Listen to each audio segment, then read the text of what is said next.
Hey there, Tim Stoddard here, and this week we are going to talk about Landmark Recovery. We're going to go over their recent legal problems, and I'm going to use this as a case study and a warning for facilities that are looking to embark upon being able to bill on Medicaid. So let's get started. So this video, I'm going to take you guys through a journey. Landmark Recovery was one of the most promising treatment facilities just in terms of their growth and the projections they put together. I have a lot of articles from bhbusiness.com as they've covered this story a lot, and we're just going to go through some of the articles. So on July 14th, 2022, BH Business published a story that says Landmark CEO's ambitious plans to grow to 40 facilities by 2023. And this is a quote that I found really, really fascinating right here. We're opening one a month right now, Boyle said. We expect to increase that pace from one a month to two a month sometime in the first quarter of next year. And we see several years of being able to grow at that pace before we kind of run into what we believe is the natural balance of supply and demand. So in 2022, Landmark Recovery had huge plans and very ambitious goals. By the way, that was a quote of Matthew Boyle, who is the Landmark Recovery CEO. Okay, so keep that in mind. This is another really important part of the story, and this is basically the foundation of the story that I'm trying to explain to you guys and give you guys a little bit of warning. So on the Landmark Recovery website, landmarkrecovery.com/cost-of-treatment, I'll put this URL and all of these URLs in the description of the video as well. But you can see that what made Landmark Recovery so ambitious in their expansion is that they accept Medicaid. So in this header, how much does addiction treatment cost? There's a couple sentences, but I want to highlight this part. We work with most major insurance companies, and it can help you understand what your out-of-pocket costs will be. This includes Medicaid, state finance health insurance, private insurance, and military insurance. So I want to go full screen here to talk about Medicaid for a moment. I have been involved personally with a few Medicaid facilities, and I want to highlight some of the pros and the cons of the Medicaid facilities. The pro is that basically no matter where you are in the country, if you open a Medicaid facility, you are instantly full. Your census is going to be maxed out to 90 to 100% almost all of the time. There's such a demand for these treatment services, especially on what I believe is an underserved population and people that have a state insurance. So I wish that there were more Medicaid facilities. They're great businesses. Obviously, the cost per day of treatment is going to be a lot less than it would be for a private insurance. But nonetheless, if you can set up the foundation, you can open a Medicaid facility and keep your census full basically all the time. There's a huge demand for these services. But this is where you could run into problems. So let's go back to the article. Okay, trouble is now a brewing. On August 30th, 2023, bhbusiness.com published the latest story. Landmark Recovery lays off 300 employees after 3 deaths, string of issues at Medicaid facility. There's a lot to unpack in this article. I'm not going to read too much of it, but again, there's 2 quotes in here that I want to highlight.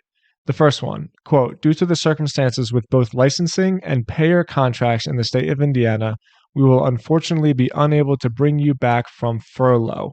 This is an email that was sent to a huge group of employees that were laid off from Landmark Recovery. So they are claiming that they fell into a cash crunch.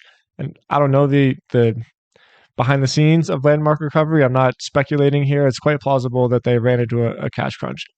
Quote, we understand this news may come as a shock, and we want to assure you that this decision was not made lightly. Okay, so what happened? Why is it that Landmark Recovery, with these huge expansionary plans, ran into such a cash crunch? Well, between July 3rd and July 10th, 3 patients died at the Praxis of South Bend by Landmark Recovery. Reportedly, 2 died from overdoses and a 3rd from strangulation. It's terrible. It's really terrible. You have to understand that when you deal with Medicaid patients, there's a much larger volume of them. If you don't have the staff and you aren't equipped to deal with such a large volume of patients, things like this can happen. I'm not saying that it's anybody's fault. Obviously, Landmark Recovery is going to take some responsibility for this, and we're going to see that play out in the courts.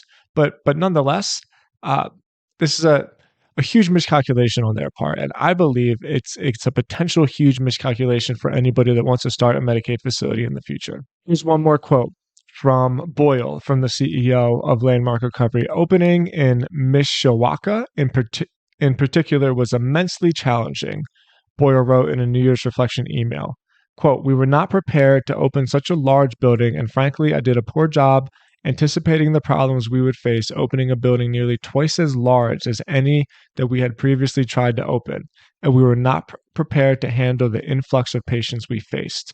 Wow. It's quite an honest quote, and I was really surprised to read the transparency from the CEO. But let's reflect on that a little bit.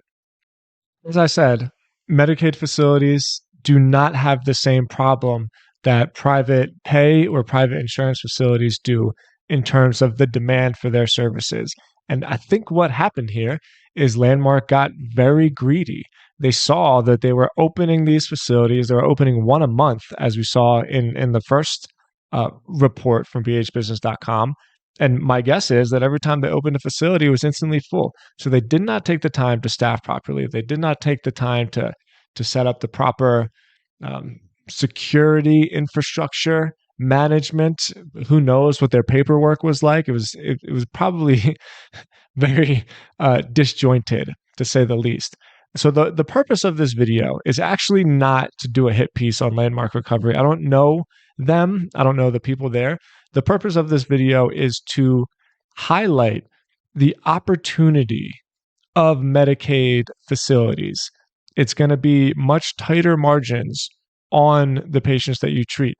You're going to have to pay attention to the details of managing what is, many would say, a bit more difficult of a population for not quite as much revenue.